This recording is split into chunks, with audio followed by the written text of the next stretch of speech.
abrir a palavra de Deus em Romanos, capítulo 7. Estamos caminhando nessa epístola maravilhosa e chegamos agora no capítulo 7, versos 14 a 25. Esse texto, meus irmãos, ele é um daqueles textos bíblicos controversos, onde não há consenso. Em 2000 anos de igreja, não há um consenso exato do que esse texto quer dizer. Alguns entendem que aqui, esse relato que nós vamos ler, é Paulo falando dele mesmo, quando ele era um judeu, que estava tentando ser justificado pela obediência da lei, mas ele se vê um completo fracassado, tentando obedecer à lei. Alguns entendem isso, que Paulo aqui, ele está falando como ainda judeu, tentando ser salvo pelas obras. Outros, por sua vez, entendem que aqui é Paulo já falando como um cristão, acerca da luta que ele tinha contra o pecado. Tá? Eu, evidentemente, tenho a minha posição, vou trazer para os irmãos, e eu vou sugerir que nós façamos a leitura, e durante a leitura, caso você ainda não tenha uma opinião formada, pense, quais dessas duas linhas você acha que faz mais sentido, tá? São as duas principais, ok? Então, vamos fazer uma primeira leitura da palavra? Romanos 7, de 14 a 25, diz assim, Paulo falando, tá? O apóstolo Paulo. Porque bem sabemos que a lei é espiritual, eu, todavia, sou carnal, vendido à escravidão do pecado. Porque nem mesmo compreendo o meu modo de agir, pois não faço o que prefiro e sim o que detesto. Ora, se faço o que não quero, consinto com a lei que é boa. Neste caso, quem faz isto já não sou eu, mas o pecado que habita em mim. Porque eu sei que em mim, isto é, na minha carne, não habita bem nenhum, pois o querer o bem está em mim, não porém o efetuá-lo. Porque não faço o bem que prefiro, mas o mal que não quero, esse faço. Mas se eu faço o que não quero, já não sou eu quem o faz, e sim o pecado que habita em mim. Então, ao querer fazer o bem, encontro a lei de que o mal reside em mim. Porque no tocante ao homem interior, tenho prazer na lei de Deus. Mas vejo nos meus membros outra lei, que guerreando contra a lei da minha mente, me faz prisioneiro da lei do pecado que está nos meus membros. Desventurado homem que sou, quem me livrará do corpo desta morte? Graças a Deus, por Jesus Cristo, nosso Senhor, de maneira que eu, de mim mesmo, com a mente, sou escravo da lei de Deus, mas segundo a carne, da lei do pecado. E aí? É um judeu lutando para ser salvo pelas obras, ou é um cristão lutando contra o pecado? Vamos orar? Pai querido, obrigado, Senhor, pelo privilégio que temos de estar diante da Tua palavra. Obrigado pela vida desse homem, o apóstolo Paulo, que foi usado pelo Senhor com tanta graça, com tanto poder, com tanta glória, e por meio da experiência dele, por meio daquilo que ele relatou, inspirado pelo Espírito, nós podemos hoje, como igreja, ser edificados 2000 anos depois, Pai. Nós te pedimos que nesse tempo em que estaremos diante da Tua palavra, Tu mesmo, pelo Teu Santo Espírito, venha nos instruir. Sê Tu gracioso com a Tua igreja, Pai. Salva aqui os perdidos, fortalece aqueles que estão cansados e edifica, Pai, a Tua igreja para a glória de Jesus Cristo que nós oramos. Amém. Amém. Irmãos, para mim, essa é a minha posição pessoal, esse texto claramente fala da luta de um cristão. Paulo aqui, um homem regenerado, que está sofrendo contra o pecado que ainda habita no corpo dele. Essa é esse é o meu entendimento acerca dessa passagem. Respeito todos aqueles que pensem em contrário, mas eu vou expor aqui, ao longo da palavra, os motivos pelos quais eu creio nisso, tá bom? Antes de nós entrarmos no texto, a gente vê verso a verso aqui, eu gostaria de fazer uma introdução que será um pouco maior do que o normal, porque eu acho que ela vai ser conveniente para nós. E o texto, fiquem tranquilos que a gente vai ficar dentro do horário, tá bom? Então não se assustem se a gente começar no texto atrasado. Nós vamos ficar aqui. Não, fica tranquilo que nós vamos fazer, com a graça de Deus. Como nós cremos ser composto o ser humano? O que nós entendemos acerca da composição do homem? Nós cremos que o homem ele é composto de 3 partes. O homem, ele é corpo, e é quando a gente diz corpo, é a parte material, essa parte tangível nossa, fisiológica, física. O homem tem corpo. Nós cremos também, e não precisa crer, basta constatar, que o homem tem um negócio chamado alma. O que é a alma? A alma é uma parte imaterial do ser humano. Ela não é tangível, ela não é física, mas ela é muito real. O que é a alma humana? É a soma dos nossos pensamentos, irmãos, as nossas vontades, os nossos desejos, aquilo que nós tememos e aquilo que nos agrada. Tudo isso são coisas intangíveis, mas são muito reais. É a nossa alma, a nossa psique, a nossa mente. Mas além do corpo e da alma, nós, seres humanos, também temos um negócio chamado espírito. Por que Deus, quando criou o homem, dotou o homem do espírito? Ora, porque a Bíblia diz que Deus é o quê? É espírito. E importa que os seus adoradores o adorem em espírito e em verdade. Eu sei que há irmãos também que nesse assunto divergem. Essa antropologia que eu trouxe para os irmãos, a gente chama de tricotomia. O homem composto de 3 partes. Há irmãos, e eu respeito, que divergem. Eles entendem que o homem é composto apenas de 2 partes, a parte material e a parte imaterial, sendo os termos alma e espírito intercambiáveis entre si é a mesma coisa. Respeito quem pensa assim e não estamos aqui para discutir. Todavia, irmãos, existem 2 textos na Bíblia que fazem clara distinção entre alma e espírito. 1 Tessalonicenses 5:23, não precisa abrir. Paulo ora para que Deus conserve os tessalonicenses íntegros no seu espírito, na sua alma e no seu corpo. No mesmo versículo. Hebreus 4:12 diz que a palavra de Deus é viva e eficaz, e ela é tão cortante a ponto de separar alma e espírito. Aí você vai dizer, mas são só 2 textos. Pois é, mas é a palavra de Deus. Então nós cremos que o homem é corpo, alma e espírito. O homem com corpo, alma e espírito, a Bíblia chama de um homem espiritual. Qual era o desenho de Deus na criação, ao criar o homem espiritual? Ele, Deus, sendo espírito, comunica-se com o homem por meio do espírito do homem, e o espírito do homem governa a alma desse homem, e a alma, por sua vez, o corpo. Ok? Agora, aconteceu um negócio lá no Éden ainda, que foi a entrada do pecado no mundo. A queda. E eu vou convidar os irmãos, deixa marcadinho em Romanos, mas vamos visitar Gênesis. Gênesis capítulo 2. Eu quero construir um pequeno raciocínio aqui com os irmãos. Gênesis 2,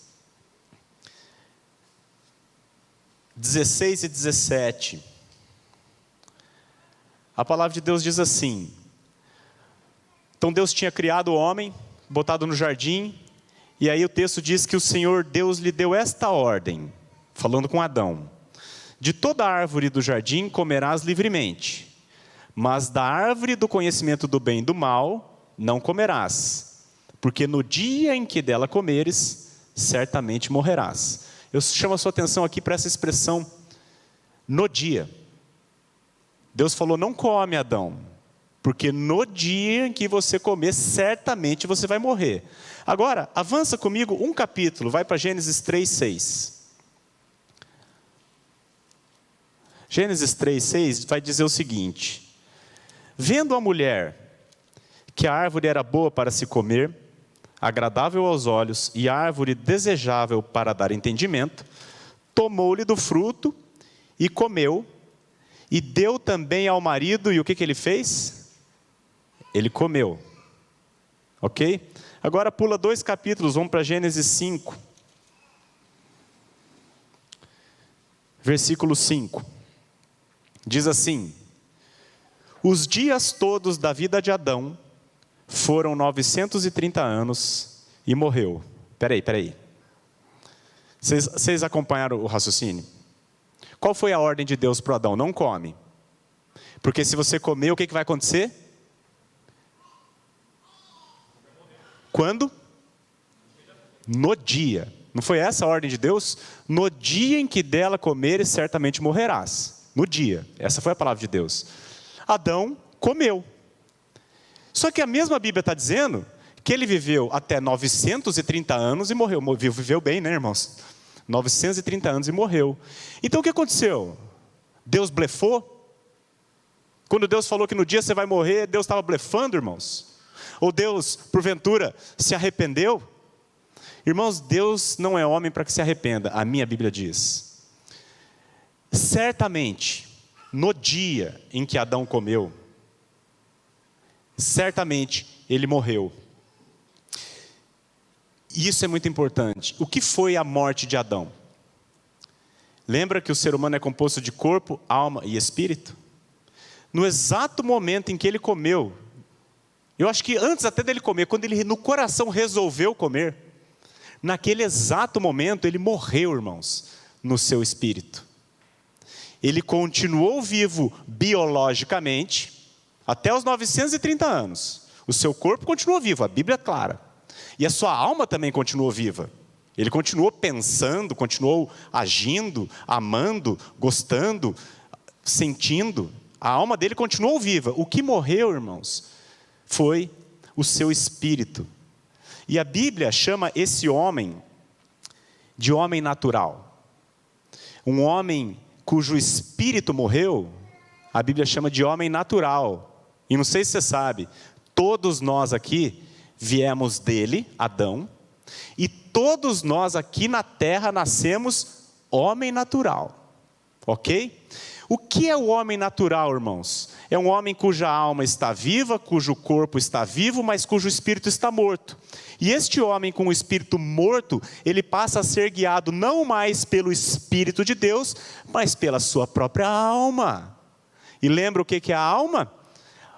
As minhas vontades, o que me dá prazer, o que me causa medo. Então é por isso, irmãos, que o homem é pecador. Porque ele vai fazer sempre, ele vai procurar sempre fazer aquilo que lhe agrada, e ele vai sempre fugir daquilo que lhe desagrada. Entendem? Esse é o homem natural. E o que é, irmãos? No que consiste a regeneração?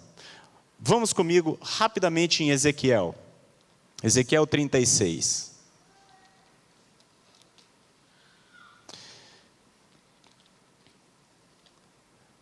Ezequiel capítulo 36, versos 26 e 27,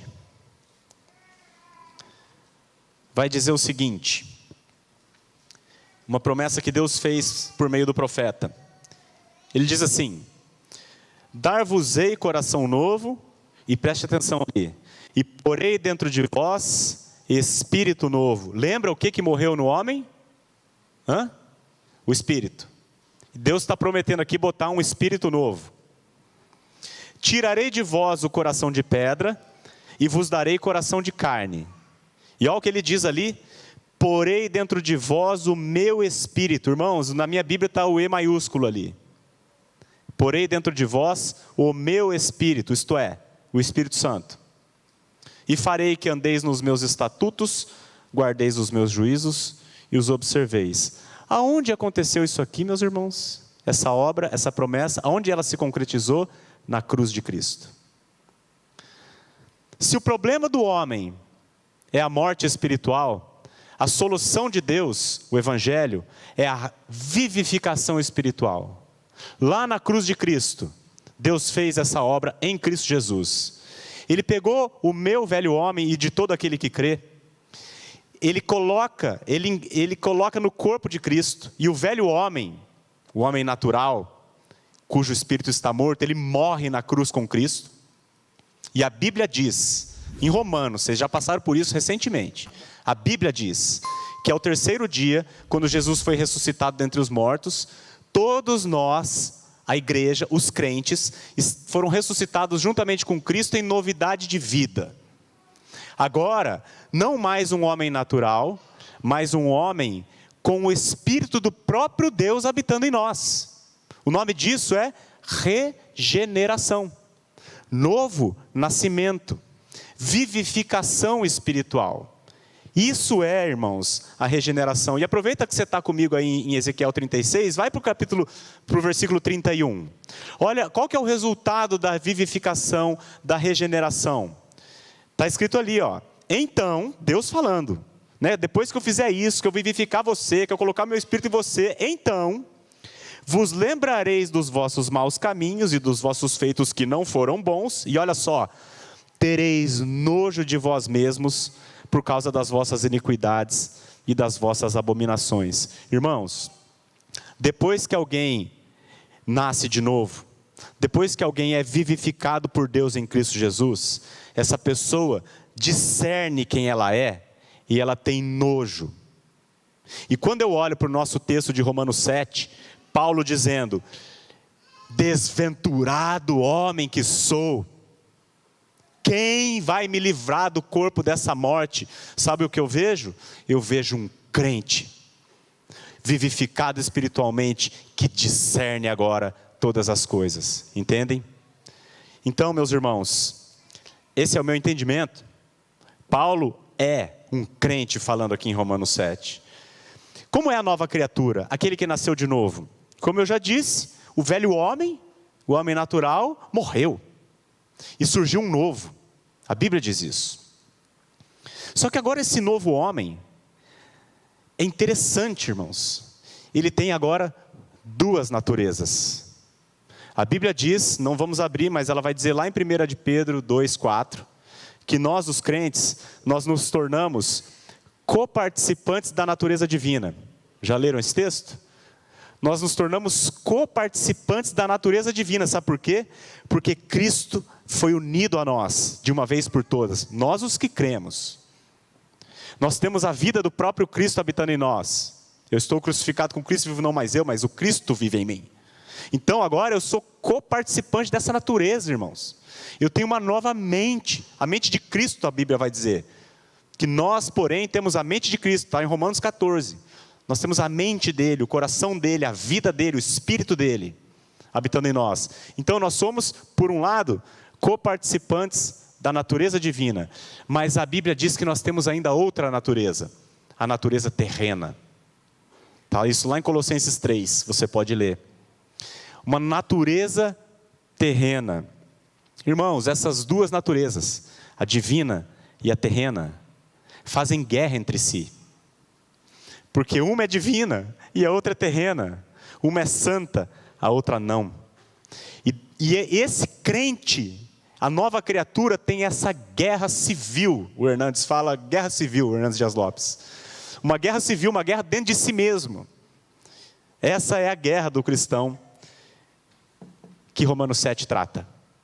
O apóstolo Paulo, tendo duas naturezas, revela aqui para nós a sua experiência pessoal dessa guerra, esse conflito interno que ele vive. O tema da nossa reflexão hoje, irmãos, é uma nova criatura habitando um corpo velho.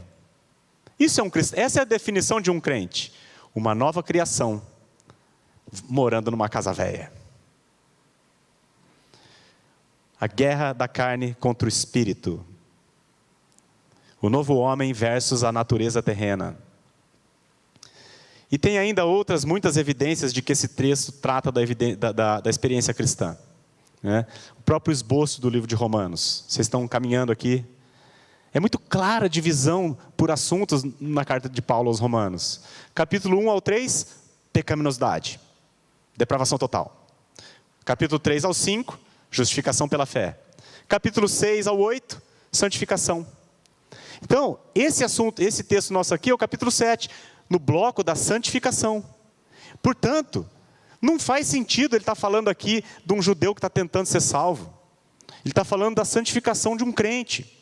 É isso. Outra evidência de que esse texto fala de um crente. Tudo aqui está na primeira pessoa, irmãos. É o próprio Paulo falando da sua própria experiência. E você repara depois no seu texto, leia com cuidado, leia com atenção. O capítulo 7, ele começa tudo falando no passado. Quando ele entra aqui no versículo 14, ele muda o tempo verbal. Ele fala agora no presente. Então, enquanto ele vinha falando no passado, ele estava falando dele como um judeu diante da lei. Agora, ele fala como um cristão diante da lei. No presente, é a experiência dele. E, irmãos, tem uma outra coisa também. Se esse texto de Romanos 7 está falando de Paulo como um judeu, e nós vemos ele assim, atormentado pelo seu pecado, irmãos, não bate com o que o próprio Paulo fala de quando ele era judeu. Se você não precisa abrir, mas você lembra lá em Filipenses 3, ele diz assim, olha, eu fui circuncidado ao 8º dia, da tribo de Benjamim, hebreu de hebreus, quanto à lei fariseu, lembra? E ele diz assim, quanto à justiça que há na lei, irrepreensível. E mais o que eu estou vendo aqui em Romanos 7, é um cara lutando, eu não consigo cumprir a lei. Eu sou péssimo. É isso que nós estamos vendo aqui. E Paulo vai dizer nesse nosso texto, meus irmãos, vamos voltar lá em Romanos 7. Ele diz em vários momentos coisas que só um regenerado pode dizer. Por exemplo, no verso 18 ele diz assim, eu sei que em mim, isto é, na minha carne não habita bem nenhum. Só um crente entende isso. Ele vai dizer no 22 ali, no tocante ao homem interior, tenho prazer na lei de Deus. Quem tem prazer na lei de Deus, irmãos, senão alguém que nasceu de novo? Não há como. E no 24, então, ele diz, desventurado homem que sou, quem me livrará do corpo dessa morte? Irmãos, alguém que não seja nascido de novo, jamais ansiaria por esse tipo de libertação aqui. Ser liberto do próprio corpo por causa do pecado. Jamais. Um não cristão pensaria assim, muito menos um fariseu. O que o fariseu oraria era assim, graças te dou a Deus, porque eu não sou como os demais homens. Não é assim que o fariseu orava? Eu sou muito bom, Senhor, obrigado, porque realmente eu sou diferenciado. Agora, o que nós vemos aqui é Paulo dizendo assim, miserável homem que eu sou. Entende? Trata-se, portanto, irmãos, claramente, ao meu ver, de um cristão e de um cristão maduro. Existe aquela ilustração seguinte, quando a luz, quanto mais perto eu chego da luz, mais claras as coisas ficam para mim. E assim é a vida cristã. Quanto mais próximos de Deus nós chegamos, mais claro para nós fica a nossa pecaminosidade. Mais evidente fica a nossa inadequação. E é isso que eu vejo nesse texto. Paulo, um homem que ao chegar tão próximo de Deus, começa a discernir cada vez mais o tanto de mal que reside no seu coração, na sua pessoa. E ele sofre com isso, porque agora ele tem uma mente nova, embora ainda tenha muito pecado nele. Entendem? Essa é a luta de Romanos 7. É como eu creio. Como eu disse, era uma longa introdução. Agora nós vamos fazer o verso a verso aqui, mas fiquem tranquilos, eu espero que a gente caminhe dentro do nosso tempo, tá? Então eu convido os irmãos agora a fazer a leitura, começando do primeiro, né, verso 14. Diz assim, Paulo falando, bem sabemos que a lei é espiritual. Eu, todavia, sou carnal, vendido à escravidão do pecado. A lei é espiritual. O que isso quer dizer, irmãos? Que a lei é espiritual? Quer dizer que ela julga, irmãos, muito além dos nossos atos. Ela julga quem nós somos. Vou explicar melhor. Lembra Jesus no Sermão do Monte? Ele diz assim, ele chama aquela fariseusada lá, e ele diz assim, vocês ouviram o que foi dito aos antigos, Ou seja, vocês ouviram o que a lei diz: não adulterarás. E os fariseus se gabavam disso: nunca adulterei. Eu, porém, vos digo. Jesus agora ele dá o caráter espiritual da lei.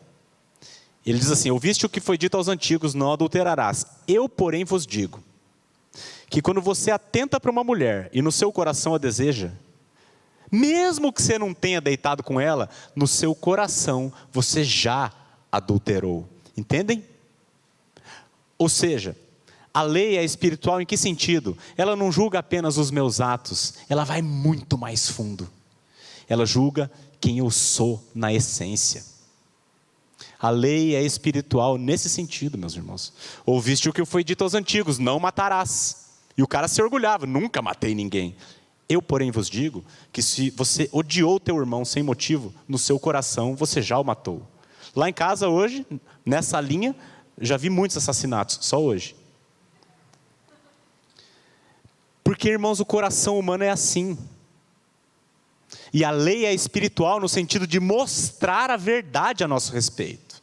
A lei é espiritual, Paulo está dizendo aqui: eu, todavia, sou carnal, vendido à escravidão do pecado. Paulo, regenerado, vivificado em seu espírito, compreendendo o caráter espiritual da lei, discerne a própria miséria. Então é por isso que ele diz: a lei é espiritual, é boa, eu, porém, não sou. Esse versículo aqui, verso 14, ele é o principal versículo utilizado por aqueles que creem diferente do que eu estou trazendo aqui.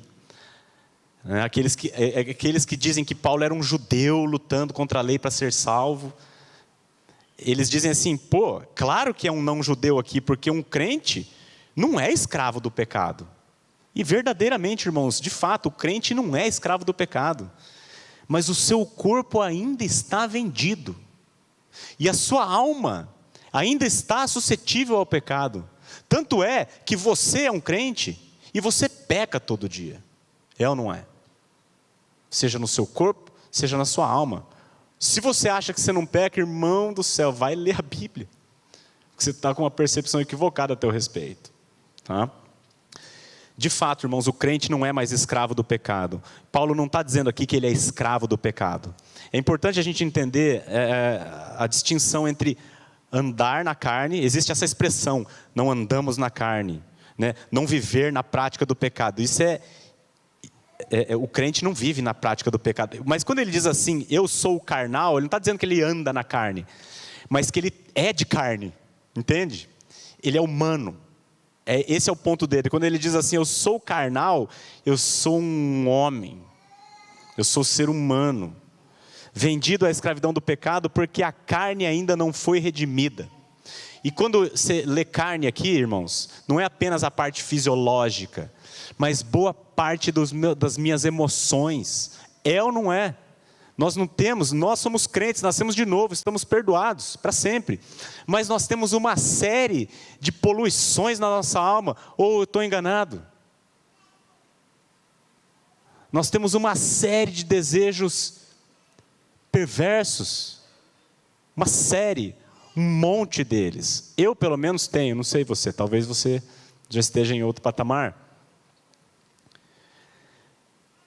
Nós não somos mais escravos do pecado, mas o pecado que habita em nós, ele tenta incansavelmente reinar. Tanto é que se você olha ali no capítulo 6, volta aí, 6 versículo 12, no 6, ele está falando que o nosso homem já morreu, agora nós somos novas criaturas, mas ele diz assim, não reine, portanto, o pecado em vosso corpo mortal, de maneira que obedeçais às suas paixões. Irmãos, nós não somos escravos do pecado, mas em muitos momentos ele reina sobre nós. Ele reina. Por isso que ele está exortando cristãos a não deixar reinar. Ok, irmãos? Então, assim, nós não somos mais escravos do pecado, mas ele está ali e ele exerce fortíssima influência sobre nós, pelo menos sobre mim. Nós não estamos mais na carne, diz John MacArthur, mas a carne está em nós, infelizmente. E aí o verso 15 ele diz assim: porque nem mesmo compreendo o meu próprio modo de agir, pois não faço o que prefiro, e sim o que detesto. eu vejo Paulo aqui, regenerado, coparticipante da natureza divina, e por isso ele amava a lei de Deus e detestava o pecado. Aquele que nasceu de novo, irmãos, ama a lei de Deus e odeia o pecado. Essa é a natureza divina. Mas o Paulo também tinha uma natureza terrena inclinada ao pecado, e por isso, sabe o que acontecia? Ele pecava. Não faço o que prefiro, e sim o que detesto. Essa era a experiência de Paulo, e essa é, irmãos, a experiência de todos os cristãos. Todos nós gostaríamos, nós os que nascemos de novo, todos nós gostaríamos, tenho certeza, de viver uma vida sem nunca mais pecar. Todos nós gostaríamos, irmãos, de ter uma vida perfeita diante de Deus. Mas nós pecamos todos os dias. Irmãos, é assim comigo. Quantas coisas, irmãos, eu sei que não convém, eu não gostaria de fazer, mas eu faço. Por exemplo, eu falo às vezes dentro da minha casa, de uma maneira que eu jamais falaria com qualquer pessoa fora. Tratar com rispidez os meus filhos, por exemplo.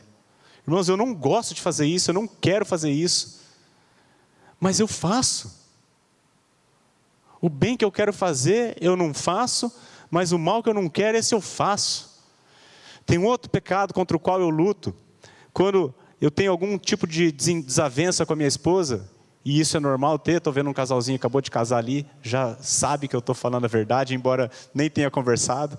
Porque, irmãos, são dois pecadores. Mas a Bíblia diz, e eu creio no que ela diz assim: irai-vos e não pequeis, não se põe o sol sobre a vossa ira. Eu creio nesse versículo, eu quero vivê-lo. Eu quero, quando eu me desentender com a minha esposa, antes do sol se pôr, eu resolver com ela. Eu quero isso. Mas quantas e quantas vezes, irmãos, eu vou dormir emburrado. O bem que eu quero fazer, eu não faço. Mas o mal que eu não quero, esse eu faço. Irmãos, quantos são os jovens, por exemplo, que lutam com o problema da pornografia? Sabem que é errado, se sentem mal quando fazem, mas vez após vez, cai no pecado. O bem que eu quero fazer eu não faço, mas o mal que eu não quero, esse eu faço. Irmãos, essa é a realidade da vida cristã. Ou não? Essa é a realidade, irmãos. E ele diz no verso 16, ora, se eu faço o que não quero, eu consinto com a lei que é boa. Irmãos, ninguém consente com a lei, se primeiro não nascer de novo. Ninguém. Ora, o homem natural não aceita as coisas do Espírito de Deus, e não pode entendê-las, porque elas se discernem espiritualmente. 1 Coríntios 2,14. Ninguém consente com a lei de Deus, e muito menos acha ela boa, se antes não nascer de novo. É um crente aqui.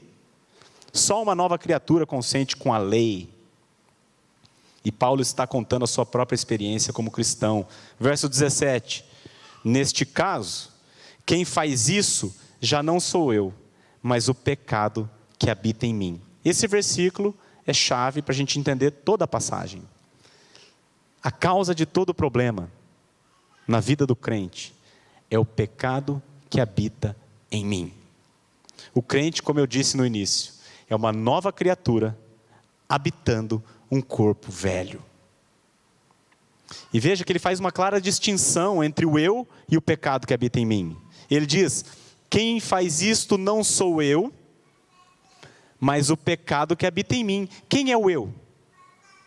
É a nova criatura, o homem interior. Eu estou crucificado com Cristo, vivo não mais eu, mas Cristo vive em mim, é Cristo em mim. Esse é o novo eu. Eu estou unido a Cristo para sempre. Esse é o novo eu. Mas há ainda em mim, irmãos, um pecado que habita em mim, a minha natureza terrena. Fazei, pois, morrer a vossa natureza terrena, Paulo diz lá em Colossenses. Nós temos uma natureza terrena, o pecado que habita em nós. E aí abre comigo rapidamente, deixa marcado Romanos, abre Gálatas 5:17. Veja se não é exatamente a mesma coisa, o mesmo assunto que Paulo está tratando em Gálatas. Gálatas 5:17.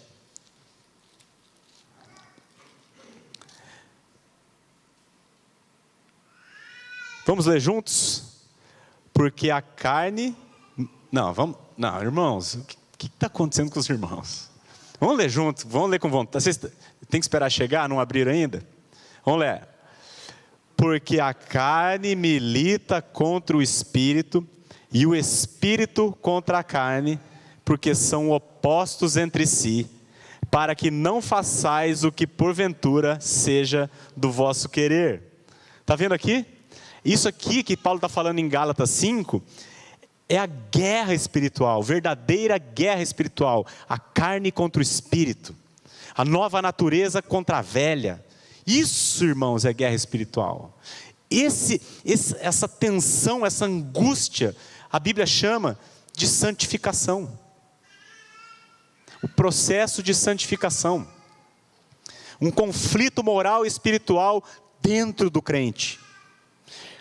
A salvação, irmãos, ela é completa. Uma vez que você creu no Senhor Jesus e nasceu de novo, você está salvo para sempre e nunca mais vai perder a salvação.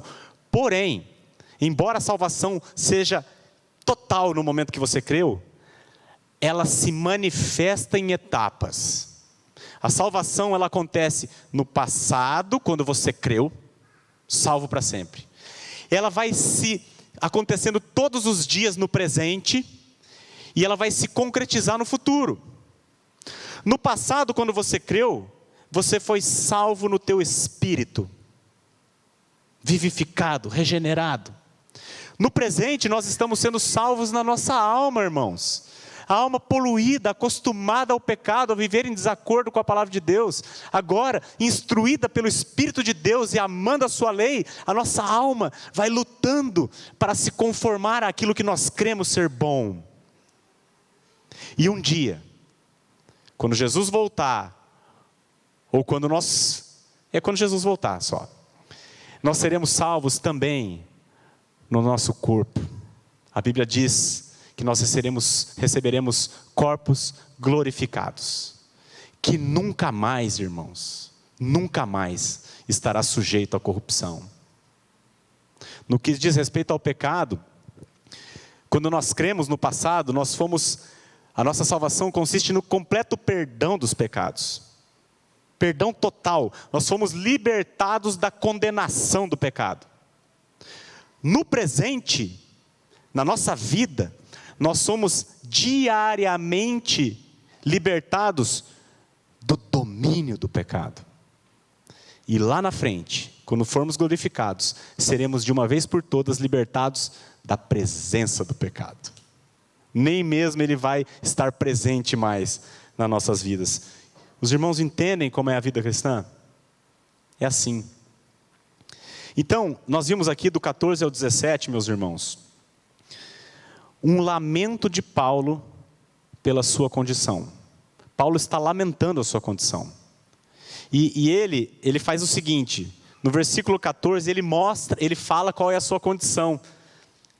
A lei é espiritual, mas eu sou carnal. A lei é boa, mas eu não sou. Essa é a condição dele. No verso 15, ele traz uma prova dessa condição. E qual é a prova, a evidência? Eu não faço o que prefiro, sim o que detesto. Um conflito de vontade. E no verso 17 ele dá a causa. Por que tudo isso acontece? Por causa do pecado que habita em mim.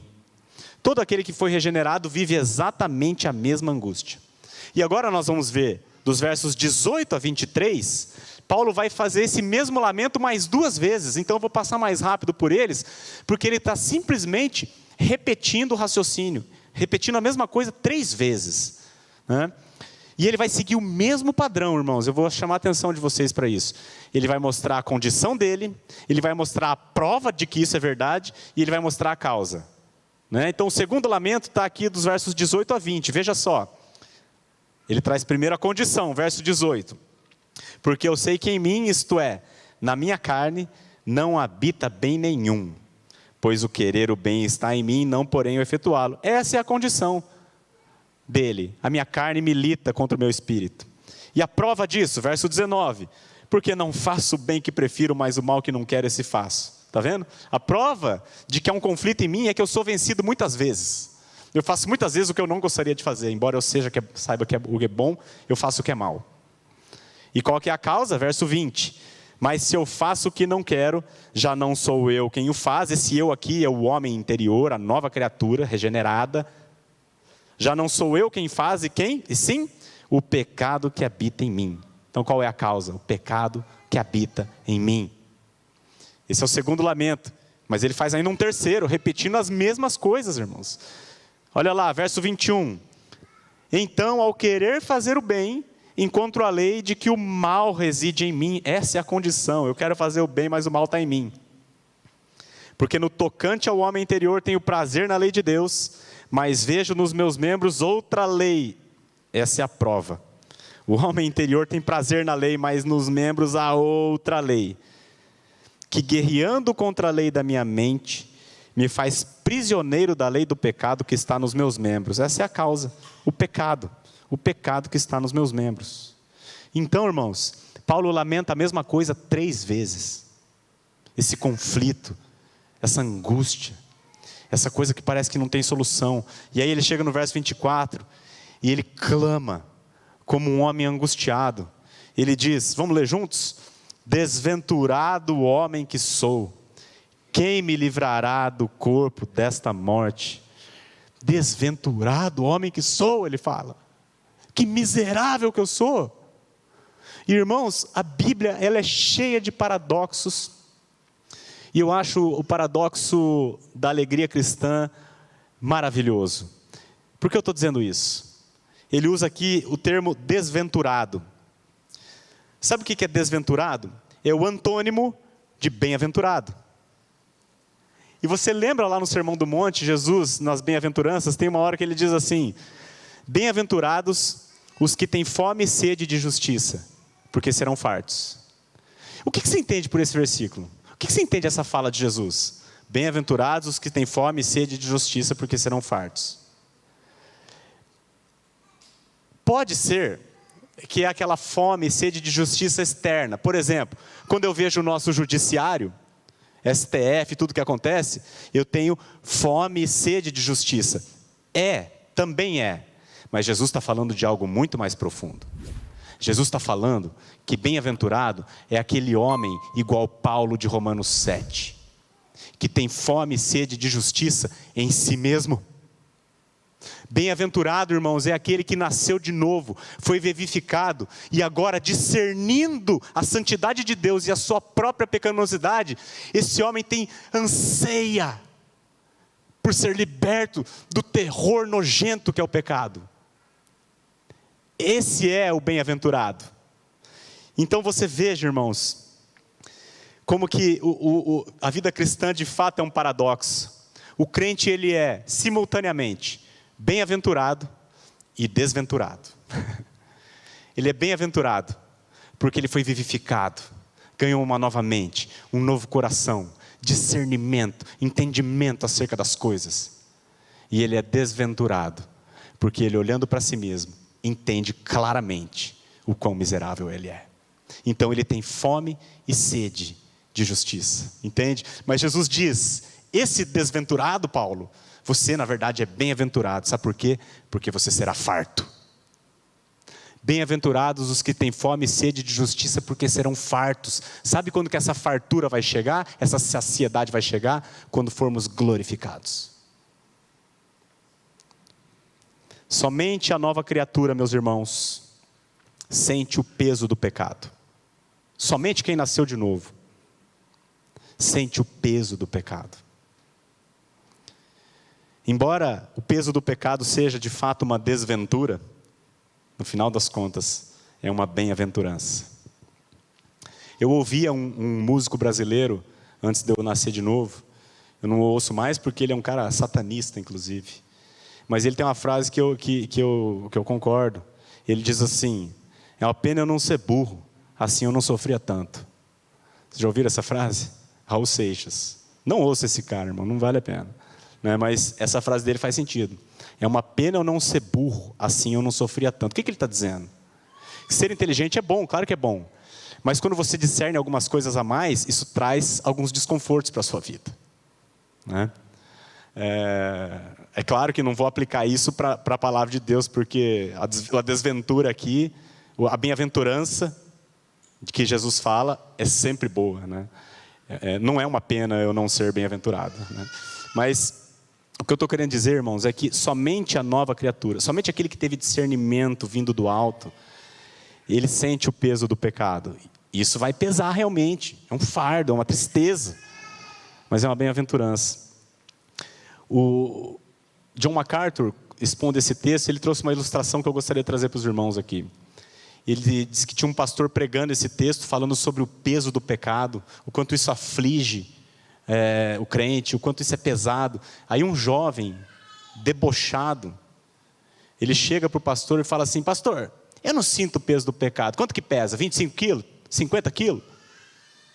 Zombando, debochando. E a resposta do pastor, ele falou assim: cara, se eu pegar 400 quilos e botar nas costas de um cadáver, ele vai sentir pesado? O ímpio, irmão, jamais vai sentir o peso do pecado. Ele pode sentir algum remorso, alguma coisa do tipo, mas ele nunca vai se sentir como Paulo se sentindo aqui. Porque somente aquele que ama a lei de Deus, somente aquele que tem o próprio Cristo vivendo nele, esse ama a lei do Senhor e tem de fato vontade de crescer em santidade. E somente este homem, quando peca, sente o peso e o fardo. O ímpio, irmão, o ímpio vive como quer e está tranquilo, chega à noite e dorme tranquilo. Nós, os crentes, nós não perdemos a salvação quando pecamos, mas a Bíblia diz que nós perdemos a alegria da salvação. Não foi isso que Davi falou no Salmo 51, Senhor, restitui-me a alegria da tua salvação, quando ele adulterou com Batseba. Ele não perdeu a salvação, mas ele perdeu sim a alegria de viver. Somente a nova criatura sente o peso do pecado, irmãos. Desventurado homem que sou. Essa frase de Paulo resume, numa única frase, todo o ensino desse texto. O próprio John MacArthur também faz uma ilustração interessante. Ele fala que Paulo aqui ele é como um artista sem talento. É um pintor sem talento. Em que sentido? Ele conhece o que é belo. Ele tem na sua mente uma imagem belíssima. Ele quer fazer um quadro belíssimo. Mas quando ele pega o pincel e vai pintar, ele não tem talento nenhum e fica um garrancho. Então ele se sente frustrado, quebrantado. Irmãos, assim é o cristão, o que nasceu de novo. Ele sabe o que é bom, ele quer fazer o que é melhor, mas quando ele vai botar em prática, ele não tem talento nenhum, por causa do pecado que ainda habita em nós. E aí esse crente faz como Paulo, quebrantado, frustrado, humilde. Ele faz um clamor sincero pela graça de Deus, quando ele diz: quem me livrará do corpo dessa morte? Quem vai me livrar disso? Esse é o grande anseio do cristão. E aí ele brada no último versículo, no 25: graças a Deus por Jesus Cristo, nosso Senhor. Graças a Deus por Jesus Cristo, nosso Senhor, de maneira que eu, de mim mesmo, com a mente, sou escravo da lei de Deus, mas segundo a carne, da lei do pecado. Aqui, irmãos, é o clímax da passagem. Graças a Deus por Jesus Cristo, irmãos. Ele é a redenção. Ele é. É Ele, por Ele, para Ele. Tudo é dele, irmãos. Nada depende de nós. É Ele. Graças a Deus por Jesus Cristo. Graças a Deus por aquilo que Ele fez. Graças a Deus, irmãos, por morrer por todos os nossos pecados. Graças a Deus porque Ele tomou sobre si as nossas iniquidades. Graças a Deus porque Ele fez o nosso velho homem morrer lá na cruz. Graças a Deus porque Ele ressuscitou e nos fez ressuscitar com Ele. Graças a Deus porque Ele veio morar em nós. Graças a Deus porque aquele que começou a boa obra vai completar até o dia de Cristo Jesus. Ele, irmãos, é a nossa redenção. E eu vou fazer um spoiler do capítulo 8, nós estamos pertinho aí, vai para o capítulo 8. Eu vou ler algumas porçõezinhas com você. Olha, do 10 ao 11 diz assim, Paulo falando, né? Se porém Cristo está em vós, isto é, né, se você foi regenerado, se você nasceu de novo, o corpo, na verdade, está morto por causa do pecado. Não é isso que nós estamos vendo o tempo todo? Natureza terrena. O corpo está morto por causa do pecado, mas o espírito é vida por causa da justiça. Ele está falando aqui do homem interior, a nova mente, o novo coração, a nova disposição. Se habita em vós o espírito daquele que ressuscitou a Jesus dentre os mortos, esse mesmo que ressuscitou a Cristo Jesus dentre os mortos, vivificará também o vosso corpo mortal, irmãos, eliminando de uma vez para sempre a natureza terrena, por meio do seu Espírito, que em vós habita. Olha só, agora dá uma puladinha para o 18, olha, Paulo falando assim, porque para mim tenho por certo, que os sofrimentos do tempo presente, sabe que sofrimento ele está se referindo aqui? Não é tribulação, ele está se referindo ao sofrimento do capítulo 7, esse sofrimento, essa angústia do tempo presente, da minha luta contra o pecado. Ele está dizendo, eu tenho por certo que os sofrimentos do tempo presente, essa luta que eu tenho, não podem ser comparados com o quê? Com a glória a ser revelada em nós. Nós, os crentes, seremos glorificados. Então essa leve e momentânea tribulação aqui, não pode nem ser comparado com o que vai ser, irmãos. É isso que ele está dizendo. E aí, por último, 23 ali, ó. E não somente ela, mas também nós, que temos as primícias do Espírito, ou seja, nós, os regenerados, igualmente gememos em nosso íntimo. E esse gemido aqui no íntimo é a luta de Paulo relatada em Romanos 7. Gememos em nosso íntimo aguardando o quê? A adoção de filhos, a redenção do nosso corpo. Nós gememos no nosso íntimo esperando o dia em que finalmente seremos glorificados e de uma vez por todas seremos livres da presença do pecado. Irmãos, aquele que começou a boa obra em vós é fiel para completá-la. Ele te salvou no seu espírito, ele está salvando a sua alma e um dia ele salvará completamente também o seu corpo. Esse é o Evangelho de Jesus Cristo. Para a gente finalizar, eu quero fazer 2 aplicações rápidas e uma conclusão. A primeira aplicação, irmãos, é: não coloque a culpa do seu pecado na carne. Porque não é isso que Paulo está fazendo aqui. Ele lamentava, sim, a condição da sua carne, mas ele se responsabilizava pelos seus atos e ele afligia a sua alma por conta do pecado. Nós vivemos, irmãos, numa sociedade que fabrica vítimas. Tem homens, alguns nomes que permeiam toda a nossa cultura. Karl Marx é um deles, por exemplo. Ele vai dizer que o homem é produto do meio. Então, uma sociedade pobre vai gerar uma pessoa violenta. Ele tem certa razão, mas, irmãos, em última instância, a pessoa é violenta porque ela é. Porque tem muita gente no meio pobre que não é violenta. Freud vai dizer que você é hoje você é fruto do seu relacionamento com seus pais. Márcio Freud pregou isso aqui recentemente. Muito bom estudo, chama Pais e Filhos. Sim, certamente a educação que recebemos tem influência, mas em última instância, você é o que você é, porque você é o que você é. Nós somos responsáveis pelos nossos atos. É claro que influencia, mas as decisões quem toma somos nós, irmãos. Darwin vai dizer que nós somos o que somos por causa da genética. Sim, tem muita influência. Eu sou japonês porque a minha genética é de japonês. Mas a minha moralidade, irmãos, as minhas decisões morais, quem toma sou eu, não é minha genética. Sou eu, meu coração, a minha alma, o meu espírito. Esses dias, então, como eu disse, todos esses nomes, eles permeiam toda a nossa cultura. E a nossa cultura é uma cultura que fabrica vítimas. É uma cultura que não chama ninguém à responsabilidade. Você é sempre uma vítima. Vou dar uma outra ilustração. Um cara chegou na igreja e falou para o pastor: pastor, fui diagnosticado com cleptomania. Eu sou cleptomaníaco. Aí o pastor, muito sabiamente, respondeu para ele assim: ah, é? Você foi diagnosticado como ladrão? Percebe a diferença, irmãos? Cleptomania seria um transtorno, portanto, eu sou uma vítima desse transtorno.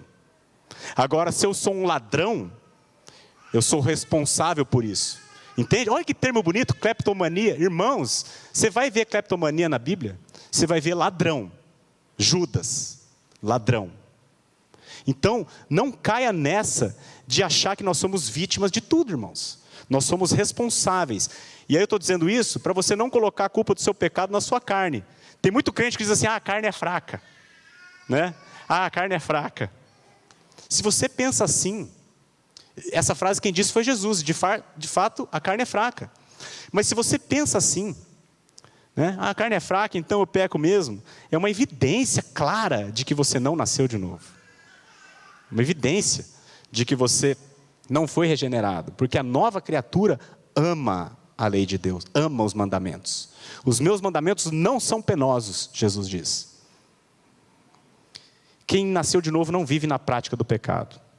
Uma outra aplicação rápida, irmãos, é que a santificação, ela é algo muito particular e muito pessoal de cada um. Por que eu estou dizendo isso? Porque nós temos a tendência, irmãos, de replicar aquilo onde Deus me abençoou e me santificou. Eu tenho a tendência de replicar isso para o meu coleguinha, como padrão moral.